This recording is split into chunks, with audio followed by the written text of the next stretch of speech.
Too big. Just sit tight, the Korean Mafia said calm to the black woman right before she realized what was under her. Part 2. Don't move.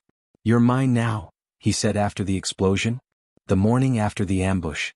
The sun rose over the city like it didn't know it had tried to kill them a few hours earlier.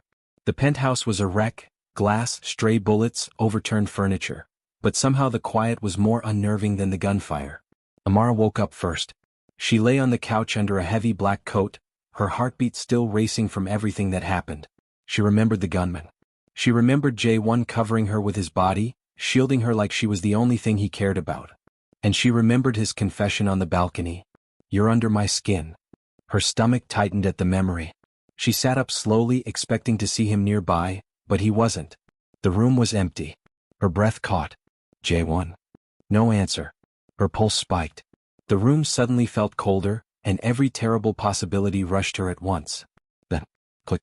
The bedroom door opened. Jae-won stepped out, still in his torn black shirt, hair slightly damp from a rushed shower.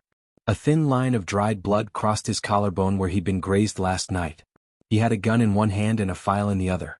His eyes found her instantly. Relief, fierce, deep, flashed across his face before he could hide it. You're awake, he said quietly.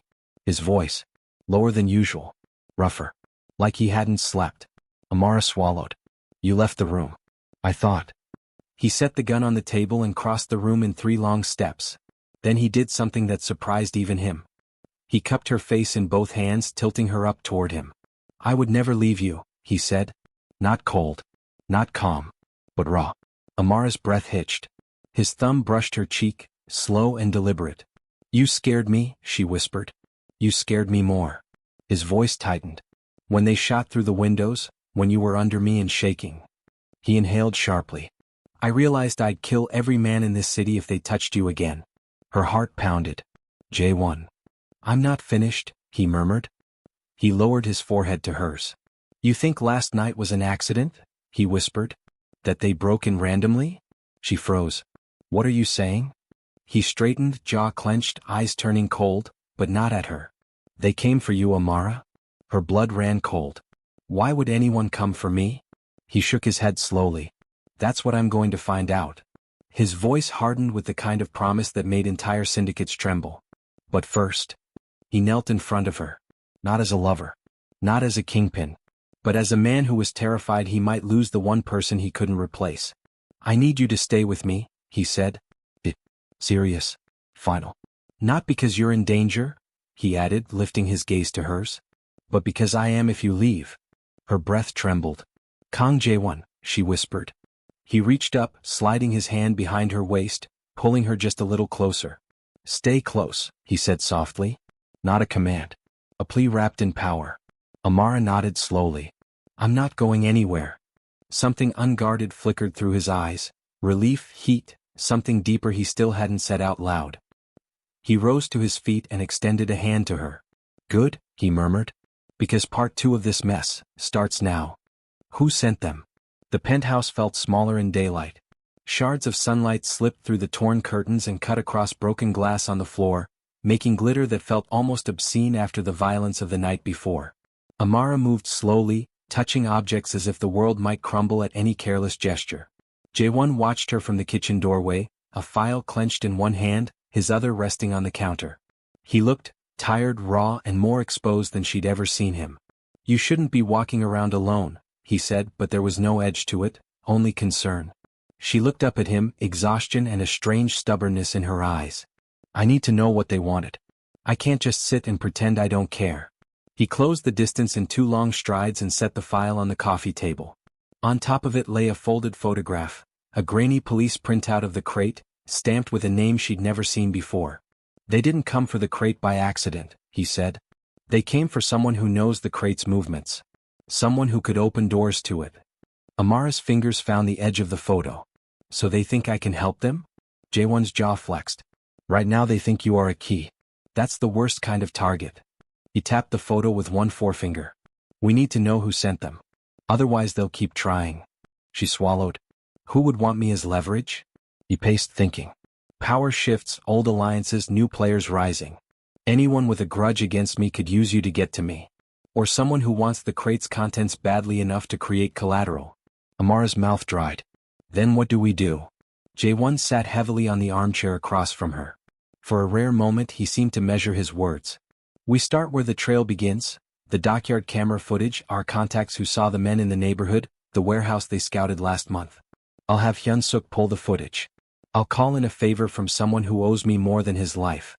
Amara nodded, grateful for the plan even though it offered no comfort. He paused, looking at her. You can't leave this penthouse until we find answers. It's too dangerous. Her eyes flashed. And you think you can find answers sitting here? He gave a tight smile. Not sitting. Acting. Within the hour Hyun-suk had the footage. The men had scouted multiple locations for weeks, faces masked, patterns meticulous. One thing stood out. Someone had been at the docks the day before, an unregistered liaison who didn't belong to any gang Hyun-suk recognized. Someone hired them, Hyun-suk said, voice low. And whoever did it wanted them quiet. Precise. Not sloppy. Do you recognize the supplier tag? Jae-won asked, leaning over the screen. Hyun-suk frowned. He froze the footage on the tag, a smudged logo on a shipping pallet. It was not a company name Jae-won had seen, but the design was familiar in a way that made his gut clench. That symbol, it's from a front that operated out of Busan 5 years ago, Hyun-suk said slowly. They folded overnight when a rival clan crushed them. If they're active again, something big is happening. Amara pressed her hand to her mouth. So this goes deeper than me. He looked at her then, soft, fierce. You've never been just a piece in someone else's game. Not to me. She swallowed and asked the question she'd been holding back. Why didn't they take me? Why didn't they kidnap me or? Jae-won's face hardened. Because whoever sent them wanted you alive. That means they want leverage or information. Or they want to bait me. A trap. He nodded. A trap with teeth. Later that night they drove low in a nondescript car toward the old Busan trade corridor where the front company had been rumored to operate. Rain started again, soft at first, then harder, like the city was washing itself after the previous night's blood. They moved quietly. Jae-won kept one hand on the wheel and another on Amara's knee, small contact that anchored them both. They glided past shuttered warehouses and neon signs flickering like tired eyes until they reached a loading bay now occupied by a legitimate shipping firm. Jae-won's expression didn't change when Hyun-suk's men split to circle the perimeter. He was a man who could walk into danger and make it bend. Inside, an old foreman recognized the logo and swallowed at the mention of the name. They closed down after the raid, he rasped. But one of the supervisors stayed and worked for someone else, wouldn't say who. Hyun-suk exchanged a look with Jae-won. We need that supervisor. Jae-won nodded. Bring him in. We'll be careful. When the supervisor arrived, hands shaking, steering clear of Jae-won's shadow, he confirmed whispers of a new patron, a faceless investor pulling strings from overseas, using shell companies to buy silence and manpower. He provided a name that meant nothing to Amara until Hyun-suk translated the implication to Jae-won's voice, an alumnus of the same syndicate that once vied for Jae-won's territory, someone who had reasons to settle scores. On the drive back, the city sped by like a ribbon of lights. Amara leaned into the warmth of Jae-won's shoulder and allowed herself a rare sliver of calm. You could go after them alone, she said softly. You don't need me in the line of fire. He tightened his grip on her knee and gave a small, tired chuckle. You're stubborn in an infuriating way. And you're already in the line of fire. Besides, he turned his head to study her profile. I'd rather face whatever comes with you awake at my side than terrified under someone else's palm. Her breath hitched. For a moment it was only the two of them, the city and its enemies held briefly at bay. Outside, rain hit the windshield hard, blurring the lights. Inside the car, Jae-won's hand remained on her knee like a promise that whatever storm was coming, they'd meet it together. Don't turn around. They're watching us. The storm calmed by the time they re-entered the city, but Jae-won had that still, dangerous look again, the one Amara was learning to read like a warning label. They entered the penthouse with Hyun-suk behind them, but before the door even shut, Jae-won froze. It was subtle. A shift in the air. A tension Amara felt at the base of her spine. Hyun-suk, Jae-won murmured without turning his head. Hyun-suk's hand was already on his gun. I feel it too. Amara's heart thudded. What's wrong? Jae-won didn't answer. He stepped backward, gently placing his arm in front of her, shielding her again without thinking. He leaned close enough that his lips brushed her hair. Don't turn around, he whispered. His voice was steady, too steady. They're watching us. Amara's breath caught. Where? The rooftop opposite ours. Second window. Hyun-suk moved like smoke, checking blind spots. Thermal signatures faint. Not a sniper, probably a scout. Amara whispered, "What do they want?" Jae-won answered without blinking. "You." Her stomach dropped. Hyun-suk pulled out a small device and checked the infrared feed. "It's just one man. He's signaling someone." Jae-won's jaw flexed once. It was the kind of tension that meant he was seconds from violence. "They're testing our response time," he said. "They want to see how fast I protect you." "So it's a message?" she whispered. "No," Jae-won said softly. "It's a countdown." The lights go out. Before Amara could speak, every light in the penthouse went dark. A blackout. A manufactured one. Hyun-suk swore under his breath. "They cut power to this grid only. Jae-won, they isolated us." The city outside still glowed bright. Their penthouse was the only shadow on the skyline. Amara's pulse hammered, but Jae-won's voice slipped into something terrifyingly calm. "Hyun-suk, backup generator. Now." Hyun-suk disappeared into the hallway. Then Jae-won turned to Amara. Slowly. Deliberately. He touched her cheek, guiding her gaze to his. "Don't panic," he whispered. "I'm right here." His thumb brushed under her eye, a gentle gesture that felt almost out of place in the dark. But then, a red dot appeared on the wall. A laser. Amara froze. "Jae-won." "I see it," he murmured. He didn't let go of her face. The laser drifted slightly, searching. Sweeping across the floor. Across the couch. Across the table. Jae-won pulled Amara in until she was pressed to his chest, his body blocking her completely. "If it lands on you," he whispered, "I'll kill them before they breathe again." She trembled.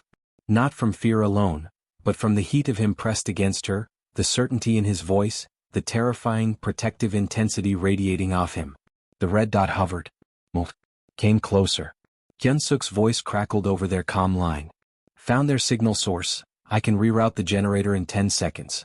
"Do it," Jae-won growled. Amara clutched the front of Jae-won's shirt.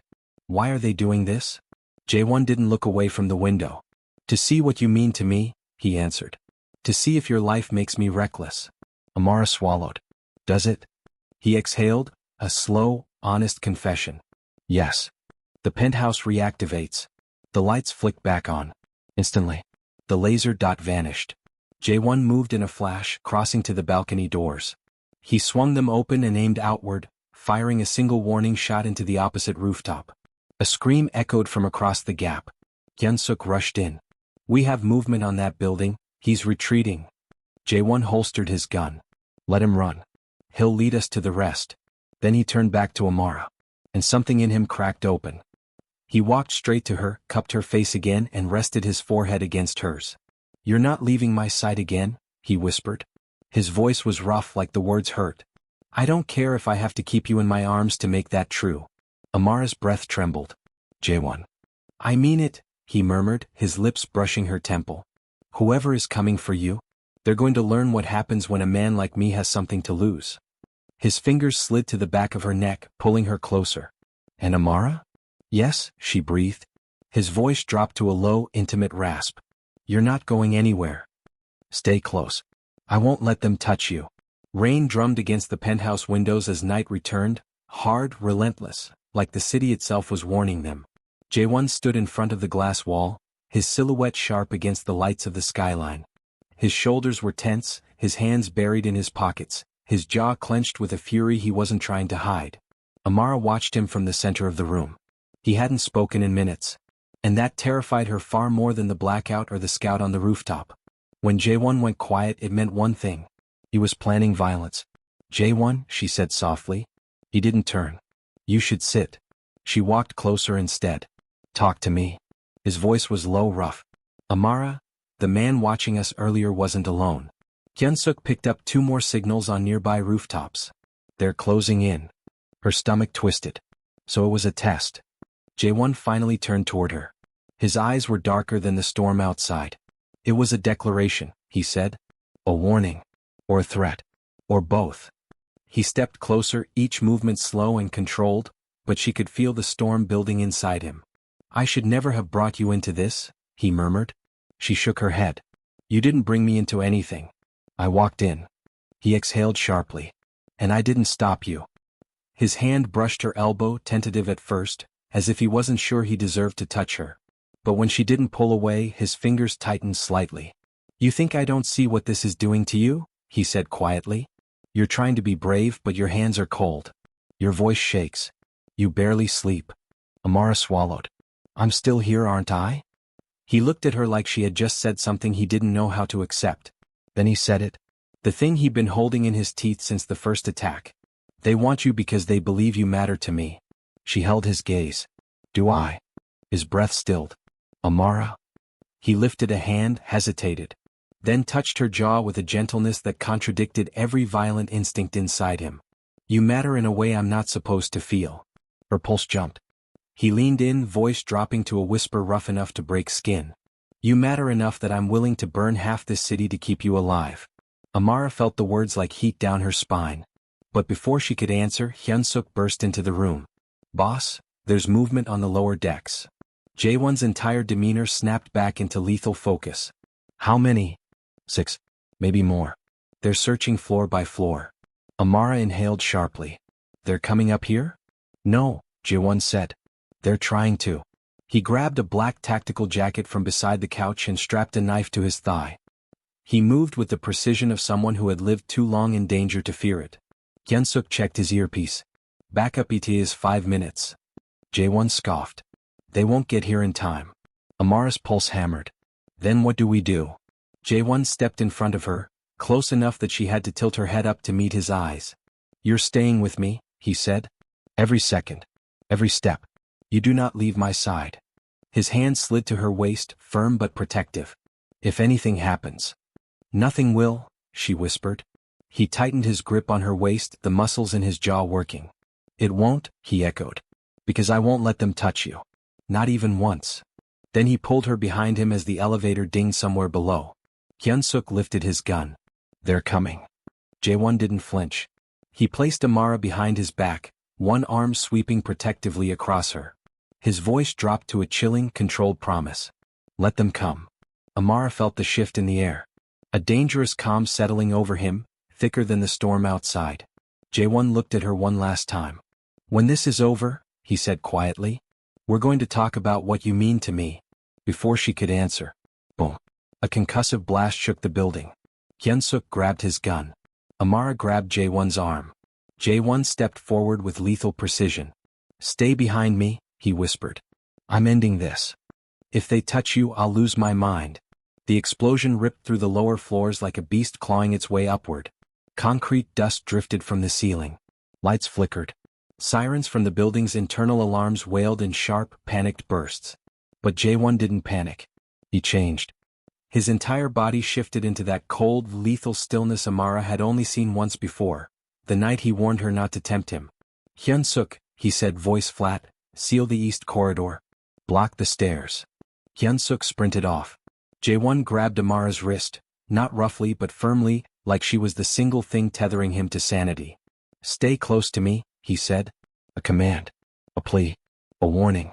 They moved through the penthouse toward the secure hallway, Jae-won shielding her with his body every step. Amara felt his tension under her fingertips, a slow, burning fury radiating from him.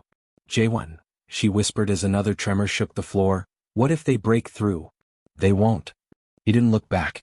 They'd need a miracle to get past my defenses. And if they do? He stopped so suddenly she crashed lightly into his back. Then he turned, grabbed her waist and pressed her against the wall. Amara, he said, voice low, controlled and shaking with a furious kind of protectiveness. If they touch you, if they even breathe in your direction. He leaned closer, his forehead nearly brushing hers. I will lose my mind. Her breath hitched. The danger, the closeness, the tension rolling off him, it all wrapped around her like heat. Jae-won. His hand slid up her arm, fingers trembling just slightly, the only sign he was scared. Not for himself. For her. You don't understand, he murmured. Every time there's a sound, every time something explodes, every time I blink. His voice broke on the last word. I see you getting hurt. She rested her palm against his chest. His heart was pounding. Then don't blink, she whispered. I'm right here. A muscle jumped in his jaw. He wanted to kiss her. She could feel the pull like gravity. But the sound of heavy boots in the stairwell snapped everything back into reality. Hyun-suk's voice crackled over the comm line. Boss. They breached the south entrance. Jae-won exhaled sharply, pulling himself away from her with visible effort. He pressed a gun into her hand, small, light, fitted for her grip. Amara stared at it. I've never. You won't have to use it, he said, brushing her cheek with the back of his knuckles. But I need you to hold it for me. Jae-won. It makes me feel better, he murmured. That's all. He took her hand, wrapping her fingers around the handle. I'm right here. You're not alone. Then he stepped in front of her again as shouting echoed faintly from below. Hyun-suk. Jae-won called. Report.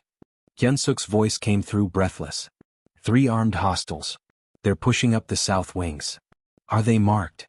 Jae-won demanded. Yes. Same symbol from the warehouse. Jae-won's expression darkened. Then they're not here to negotiate. Gunfire rattled somewhere beneath them, rapid, chaotic, metallic. Amara's grip tightened on the gun, fear and adrenaline surging through her veins. Jae-won stepped closer again, cupping her face with both hands. His thumbs brushed her cheeks as if checking she was still real. Look at me, he whispered. Not them. Me. Her gaze locked with his. You're going to live, he said. You hear me? I'm not letting anything take you from me. Her throat tightened. What? Why am I this important? His breath hitched. Almost like he hadn't expected the question. Because, he whispered, leaning his forehead to hers. You make me feel something I can't lose. Before she could answer, Hyun-suk's shout exploded through the comm line. Boss. They're at the door. Jae-won straightened slowly. His face went cold, calculating. He stepped in front of her, raising his gun. Stay behind me, he said. Hold on to my jacket if you need to. Then, boom. The door frame shook. Boots thundered closer. Jae-won's voice dropped to a deadly whisper. It's time. If they want you, they'll have to go through me. The door to the secure hallway shuddered under another impact. Boom, boom, boom. Each hit came harder, angrier, more desperate. Jae-won positioned himself between Amara and the door, gun raised, body angled forward like a shield forged in fury. Hyun-suk, he barked. Still holding them off. Hyun-suk's voice echoed through the comm line. But these guys are trained, boss, military or ex-military. They're not backing down. Jae-won grimaced. Of course they weren't. Whoever was coming for Amara had invested in professionals. The handle on the secure door twisted violently. Amara pressed her back to the wall, clutching the small weapon Jae-won had given her. Her heart hammered so loudly she could barely hear. Jae-won glanced back at her. Not to check if she was okay. To make sure she was still there. Her breathing uneven. Her hands shaking. Her eyes wide but refusing to look away. Stay focused on me, he said softly, powerfully. Not the door. Not the noise. Just me. She nodded, even though her pulse was chaos. Another violent hit slammed into the door. Jae-won stepped closer to her. He tilted her chin upward with one finger. You're doing well, he murmured. You're scared. But you're here. His thumb brushed the corner of her mouth, the gesture achingly gentle. You have no idea, he whispered. How much strength that takes. Amara swallowed hard. Jae-won. I'm holding it together because of you. A slow breath escaped him. A soft sound, almost a growl, of emotion he couldn't suppress. But then, bang. The door bent inward. Jae-won moved instantly, pressing Amara behind him with one hand and aiming with the other. He didn't blink. He didn't breathe. He became ice and steel, sculpted into a single purpose. Protect her. At any cost. The door cracked open. A black-gloved hand reached through. Jae-won fired. A scream. The hand fell away. Hyun-suk's voice came through again, urgent. 2 hostiles down on my end. One trying to regroup. Jae-won shouted back. Hold them. They're pushing the main entrance. Another loud boom shook the hallway. The door split at the hinges. Amara flinched, covering her ears. Jae-won turned to her, grabbed her face between his palms and forced her eyes to his. Amara, he said low and fierce. You trust me, right? She nodded without hesitation. Yes. Then listen. He leaned closer, his forehead brushing hers. If they breach this room, I'm not running. I'm not hiding. I'm fighting until there's no one left standing. Her breath trembled against his. Jae-won. He pulled back only enough to see her fully. If anything happens. Nothing will, she whispered. No, he said firmly. You need to hear this. His voice dropped to something raw, stripped of all defenses. I will not let them take you. I will not let them hurt you. I will not let them touch you. His hand slid down to her waist, pulling her close behind him again. They want you? Fine. His tone turned lethal. They'll have to walk through me first. Then, crack. The door collapsed inward. Black-clad figures rushed in. Amara screamed. Jae-won didn't hesitate. He moved like a force of nature, fast, precise, deadly. His first shot dropped the lead attacker instantly. The second lunged. Jae-won caught him, slammed him into the wall, twisted his wrist until a knife clattered to the floor. A third man sprinted for Amara. No! Jae-won roared, crossing the room in half a breath. He grabbed the man by the collar and slammed him backward so violently the glass wall behind him splintered. The attacker crumpled. Hyun-suk burst in from the side hallway, panting, blood on his sleeve. Boss. More incoming from the stairwell. Jae-won didn't even look away from Amara. Then we finish this, he said. No one escapes. For a second, a single heartbeat, everything went quiet. Jae-won strode back to Amara, cupping her face again, checking her for injuries with desperate hands. Are you hurt? She shook her head, breath trembling. No. I'm okay. His relief was so sharp it looked almost painful. His hand moved to the back of her head, pulling her forehead to his chest. Stay behind me, he whispered again. I'm not losing you. Then, footsteps thundered up the stairwell. Jae-won's body tensed. He stepped forward. Gun raised. Eyes burning. Hyun-suk, he growled. Let them in. The promise he shouldn't have made, ***. The storm finally broke around the safe house, rain thundering like gunfire on the roof. Amara sat on the bed, still wrapped in Jae-won's oversized black shirt, the fabric hanging off her shoulder like a stolen secret. Her body was exhausted. Her heart was louder than the rain. But the moment Jae-won entered the room, everything inside her sharpened. He looked like a man carrying too many ghosts, hair wet from the rain, black suit jacket dripping, expression carved from stone. Yet the moment his eyes landed on her, that stone cracked. Amara, he breathed like her name was the only thing keeping him upright. She stood slowly. Jae-won, talk to me. He didn't.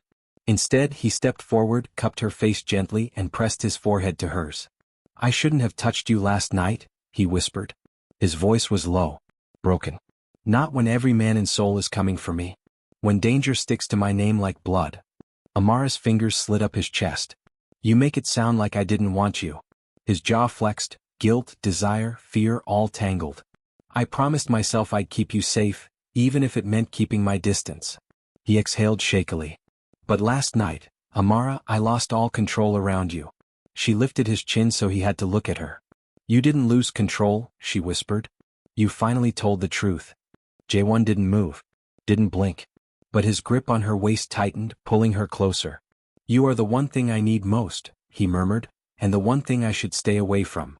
Amara let out a breathy laugh. You're terrible at staying away from me.